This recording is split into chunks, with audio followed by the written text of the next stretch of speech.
नमस्कार दोस्तों, एक बार फिर आप सभी को आदि जीके में बहुत बहुत स्वागत है। मैं ईश्वर से यही अनुरोध करूंगा कि आपको हमारे वीडियो से कुछ ज्ञान अर्जित हो।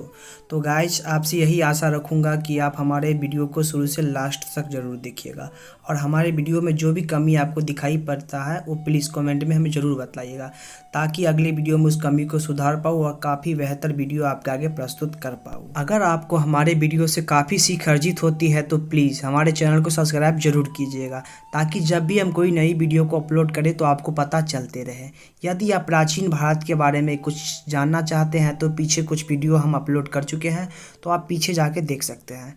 तो हम चलते हैं आज के टॉपिक पे चर्चा करना प्रारंभ करते हैं। यह युद्ध दो महत्वाकांक्षी राजा मन्यूजुद्दीन मोहम्मद और पृथ्वीराज चौहान के बीच लड़ी गई थी। यह टकराव तवर हिंद पर दोनों के दावों के साथ आरंभ हुआ था। सन 1991 ईस्वी में तराइन में हुई इस लड़ाई में गौर की सेना पूरी तरह पराजित हुई थी।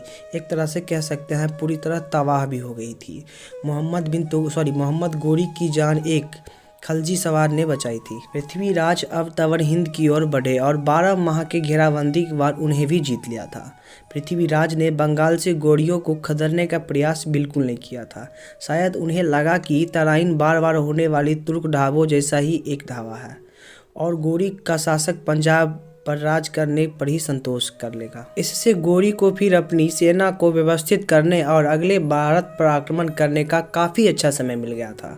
उसने पृथ्वीराज के एक कठिन शांति प्रस्ताव को भी ठुकरा दिया था कि गोरी शासक के अंतर्गत ही रहने दिया जाएगा। तराइन की दूसरी लड़ाई 1192 ईस्वी को भारतीय इतिहास की एक मोड़ माना जाता है। इस टकराव के लिए गोरी ने काफ़ी सावधानी बरती थी। कहते हैं कि वह 1,20,000 सैनिकों के साथ आगे बढ़ा था, जिसमें पूरी तरह फौलादी जिगर बख्तर से लैस एक भरी घुड़सवार सेना थी और 10,000 घुड़सवार तीरंदाज थे। यह सोचना सही नहीं होगा कि पृथ्वीराज की स्थिति में लापरवाह की काफ़ी बड़ी भूमिका थी और तभी चेता जबकि अंतिम समय आ गया था। यद्यपि यह सही है कि पिछली विजयी मुहिम शिल्पहार के युद्धस्थल था। गौरी की ओर से खतरे को पृथ्वीराज द्वारा परख लिया गया था और वह उत्तर भारत के सभी राजाओं से सहायता की प्रार्थना की थी।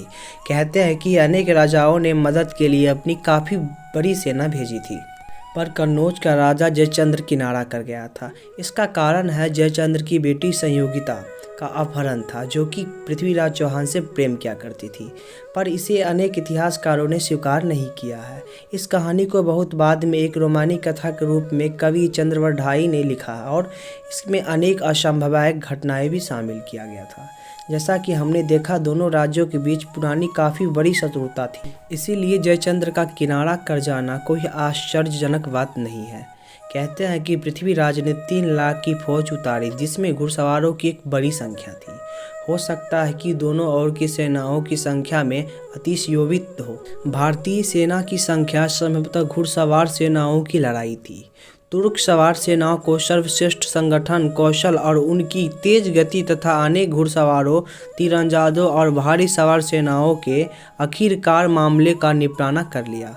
भारतीय सेना बड़ी संख्या में मारे गए। पृथ्वीराज बच निकले। सरस्वती सिरसा के पास पकड़ा गए थे। तुर्क ने हाँसी, सरस्वती और सामना की गद्दी पर भी कब्जा कर लिया था और उन्होंने अजमेर पर भी जाके आक्रमण करके उसको कब्जा कर लिया था। पृथ्वीराज को कुछ समय तक अजमेर का शासक नियुक्त किया गया था, क्योंकि उस काल के सिक्के मौजूद हैं जिन पर एक तरफ पृथ्वीराज चौहान की चित्र अंकित थी और दूसरी तरफ श्री मोहम्मद शाम लिखा हुआ था। शीघ्र ही पृथ्वीराज को तत्कथित षड्यंत्र के आरोप में मार डाला गया था और उनकी जगह उनका पुत्र को गद्दी पे बैठा दिया गया था।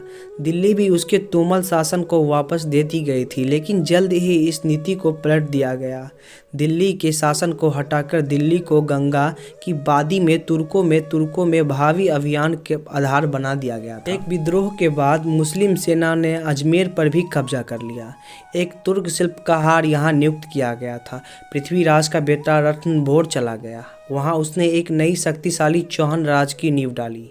इस तरह दिल्ली का इलाका और पूरी राजस्थान तुर्क शासन के अधीन हो गया।